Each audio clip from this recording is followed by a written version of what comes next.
गुरु रूपी प्यारे साथ संगत जी, प्यार और सत्कार से कहना धन निरंकार जी।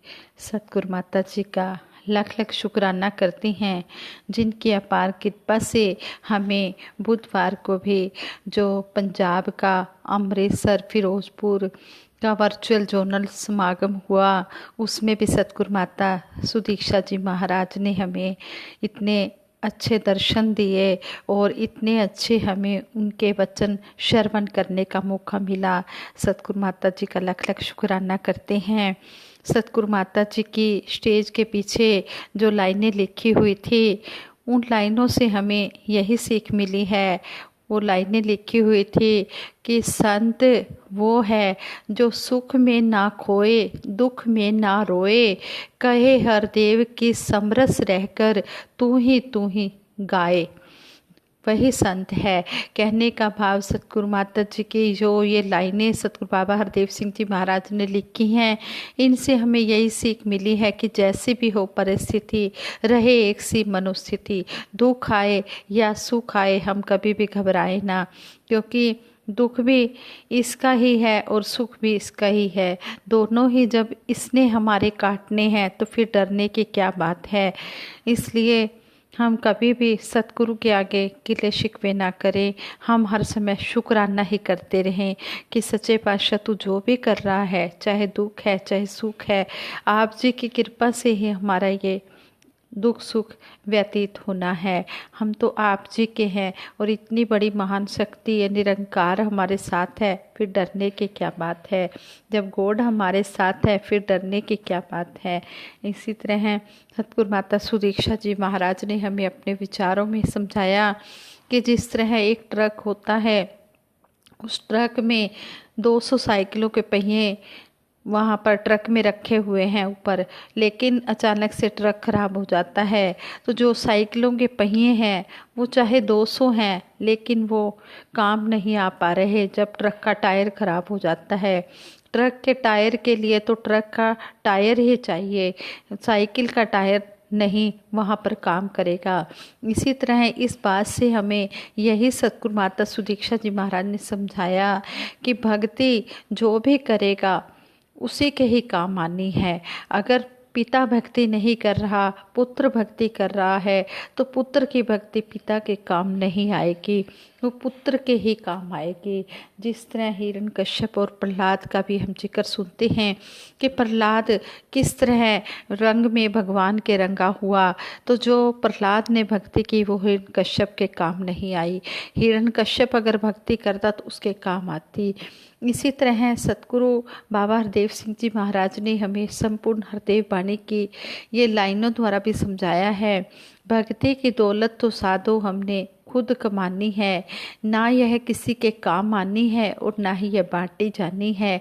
जितनी भी दौलत हम कमाएंगे यह हमारे ही काम आनी है।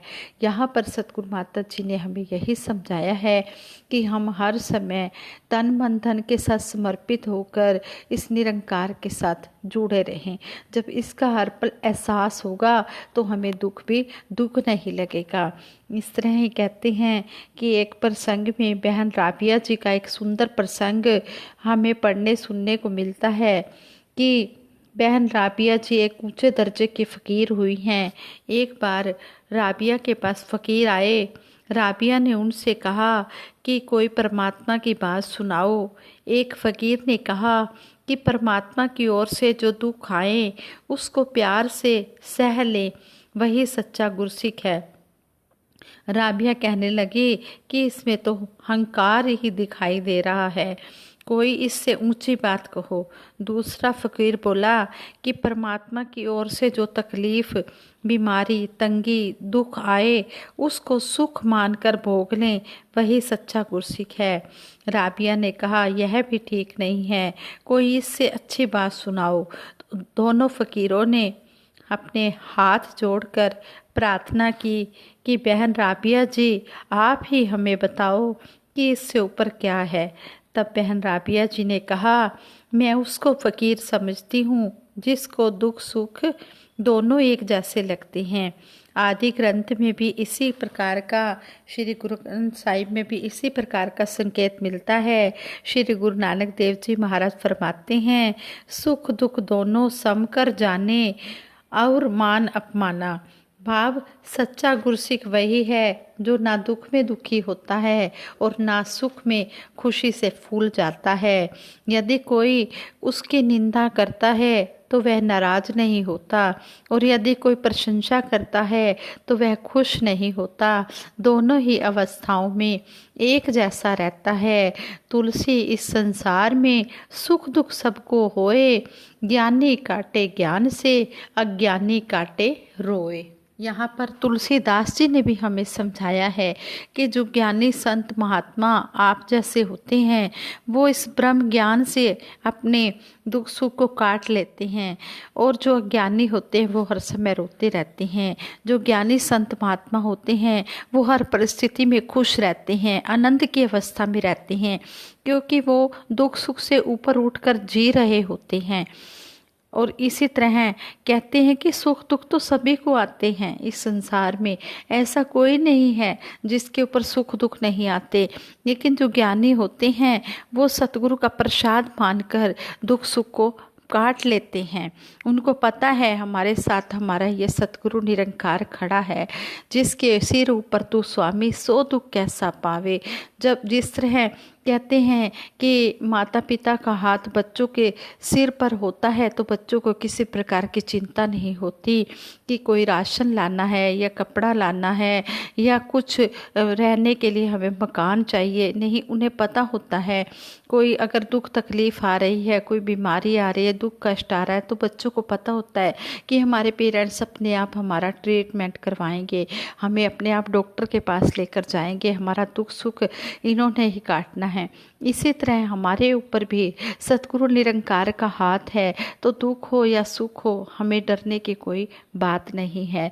ऐसा इस तरह तुलसीदास जी ने भी समझाया है कि जो ब्रह्म ज्ञान ले लेता है वो ब्रह्म ज्ञान लेकर हर समय सुख हो या दुख हो आनंद की अवस्था में रहता है। लेकिन जो संसारी लोग होते हैं उन्हें ज्ञान ही नहीं होता, वो इस भगवान से जुड़े ही नहीं होते, उन्होंने भगवान को देखा ही नहीं होता, इसलिए वो हर समय रोते रहते हैं। सारा संसार दुखों से भरा हुआ है, लेकिन ज्ञानवान इंसान ज्ञान का सहारा लेकर ईश्वरीय रजा मानकर दुख को सहन करते हैं, जबकि अज्ञानी इंसान रोते रोते दुख को काटता है। संपूर्ण अवतार वाणी में शहंशाह बाबा अवतार सिंह जी महाराज ने भी फरमाया है कि यदि मानव सतगुरु की कृपा द्वारा ये ब्रह्म ज्ञान प्राप्त कर लेता है, आत्म ज्ञान प्राप्त कर लेता है, उसको पता लग जाता है कि मेरी ये जो आत्मा ये परमपिता परमात्मा की अंश है, ये मेरा पति परमात्मा है, तो कहते हैं कि दुख उसके जीवन पर कोई असर नहीं डालते। उन्होंने दुख सुख की व्याख्या करते हुए हमें समझाया है कि निरंकार जो चेते रखे हरदम चेहरे नूर रहे, निरंकार जो चेते रखे दुख हो दे तो दूर रहे। मानव निरंकार का ध्यान मन में रखता है तो उसका चेहरा हमेशा खिला खिला रहता है और सारे दुख भी उससे दूर हो जाते हैं।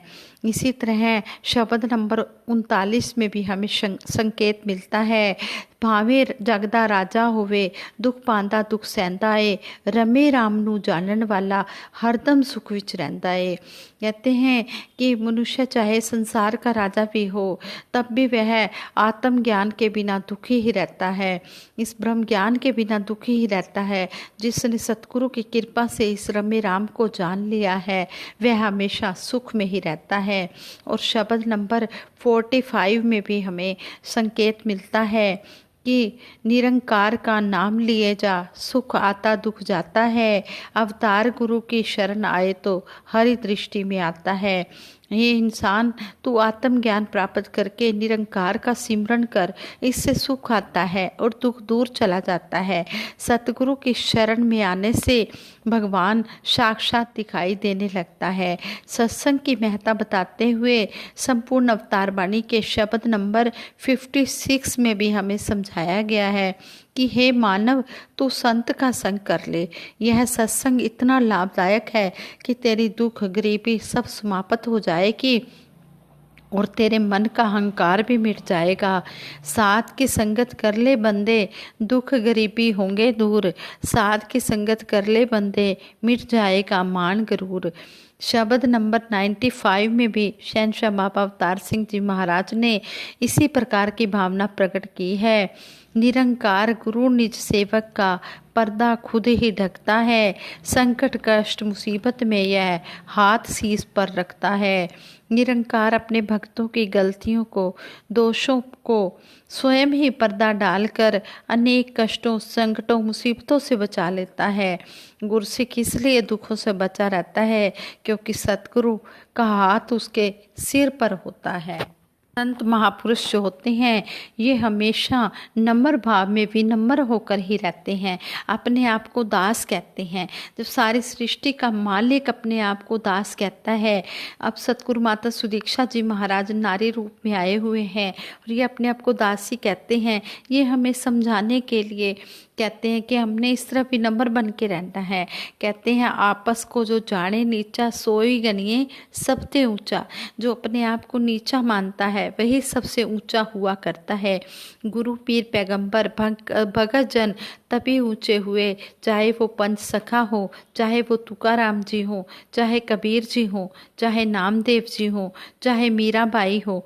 उनका भजन आपने सुना। इस तरह से जिसको तमाम ऊंचाइयां हासिल हुई, सही मायनों में वो वही थे जिन्होंने विनम्रता को धारण किया।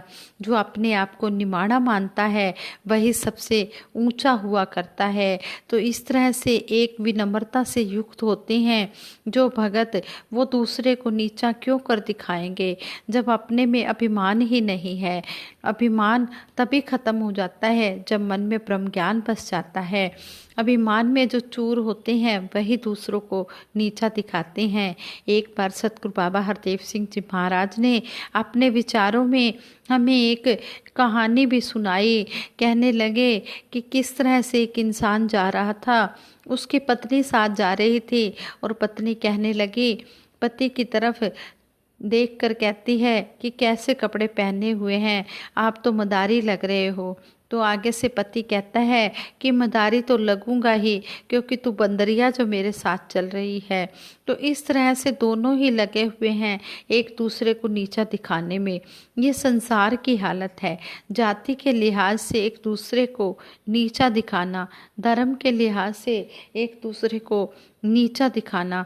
संस्कृति मेरी ऊंची है, तेरी नीची है, मेरे पहरावे ऊंचे हैं, तेरे पहरावे नीचे हैं, मेरी भाषा ऊंची है, तेरी नीची है, मेरा प्रांत ऊंचा है, तेरा नीचा है। तो इस दौड़ में ही लगे रहते हैं, एक दूसरे को नीचा ही दिखाते रहते हैं। लेकिन जो महापुरुष, संत जन, भगत जन होते हैं वो विनम्रता के कारण दूसरे को नीचा नहीं दिखाते हैं। ये अपने आप को ही निमाड़ा बना लेते हैं और अपने आप को जिसने पहले ही निमाना बनाया हुआ है उसको नीचे कौन गिरा सकता है। एक इंग्लिश की कहावत भी आती है कि those who sleep on the floor do not fall from the beds. जो जमीन पर लेटते हैं वो पलंग से गिर नहीं सकते हैं। जो पलंग पर है वो तो शायद गिरकर जमीन पर भी आ सकते हैं, उन्हें चोट लग सकती है, लेकिन जो पहले ही जमीन पर लेटा हुआ है वो क्या गिरेगा, उसको कौन सी चोट लगेगी। तो इस तरह से जो पहले ही हम्बल हैं, विनम्र हैं, उनको कौन गिरा सकता है। कोई नहीं गिरा सका भक्तों को, कोई उन्हें नीचा नहीं कर सकता। नीचे तो वो हुआ जो राजा हुआ, सम्राट हुआ, चाहे बलशाली हो, चाहे मायावी शक्ति वाला हो। बड़े बड़े हुए लेकिन गिरना उन्हीं के हिस्से में आया, गिरना रावण के हिस्से में आया। जिस तरह कहते हैं कि जब दशहरा आता है तो रावण के बड़े बड़े पुतले भी जलाए जाते हैं। हनुमान के हिस्से में गिरना नहीं आया क्योंकि उनके पास भी शक्तियां थी, वो भी अभिमान कर सकते थे, लेकिन उन्होंने अभिमान नहीं किया, बल्कि उन्होंने अपने आप को दास माना और भगवान राम जी को ही महत्ता दी। तो इस तरह से अनेकों इतिहास में, धर्म ग्रंथों में ऐसी ऐसी मिसालें हैं, ऐसे ऐसे एग्जाम्पल हैं जो हमें सिखाते हैं कि हमने किस तरह पढ़ना है, हमने कौन सी अवस्था में आना है। सच्चा पातशाह दातार ऐसी कृपा करे, ऐसी दया करे कि सबके हिस्से में ऐसी अवस्था आए, हर कोई सही मायनों में भक्ति के रंग में रंगा हो, हर कोई अपने मालिक की पहचान करे, हर कोई अपने असली रूप में स्थित हो जाए, हर कोई इसी तरह से विनम्रता पूर्वक इस जीवन के सफ़र को तय करता चला जाए। यही सच्चे पातशाह के चरणों में अरदास है, यही एक शुभकामना है, यही प्रार्थना है और यही सच्चे पातशाह के चरणों में अरदास है। सच्चे सतगुरु माता जी, जिस तरह आप दर्शन दे रहे हो, आप जी के वचन श्रवण करने का मौका मिल रहा है, आप जो भी कर रहे हो हमारे लिए बहुत अच्छा कर रहे हो। हम कभी भी आपकी अर्जी में अपनी मर्जी ना डालें, कभी भी हम इंटरफियर ना करें, ऐसा क्यों वैसा क्यों। जो भी हो रहा है सच्चे पातशाह की कृपा से बहुत अच्छा हो रहा है, आनंद आ रहा है। दातार कृपा करे, इसी अवस्था में रहकर आगे से आगे सभी बढ़ते चले जाएं। दातार तन मन धन के सभी को सुख प्रदान करे, सभी आने वाले समय में भी इस तरह आनंद के साथ जीवन जीते चले जाएं और सभी इसी तरह सतगुरु माता जी के दर्शन करते रहें और इसी तरह सत्संग, जो हमें सत्संग के मौके मिल रहे हैं, इसी तरह सभी सत्संग सुनते चले जाएं और इसको अपने जीवन में धारण करते चले जाएं। संगत जी कहते भी हैं, अमला नाल होणगे निबेड़े, जात तेरी किसे पूछनी नहीं। जिस तरह सतगुरु माता जी ने हमें समझाया है कि भक्ति की दौलत तो साधो हमने खुद कमानी है, ना यह बाटी जानी है, ना किसी के काम आनी है, ये हमारे खुद के ही काम आनी है। इसी तरह सच्चे पातशाह आप जी आशीर्वाद दो, तन मन धन के सुख देते हुए सभी को सेवा सिमरन सत्संग के साथ अंतिम श्वास तक जोड़ के रखना।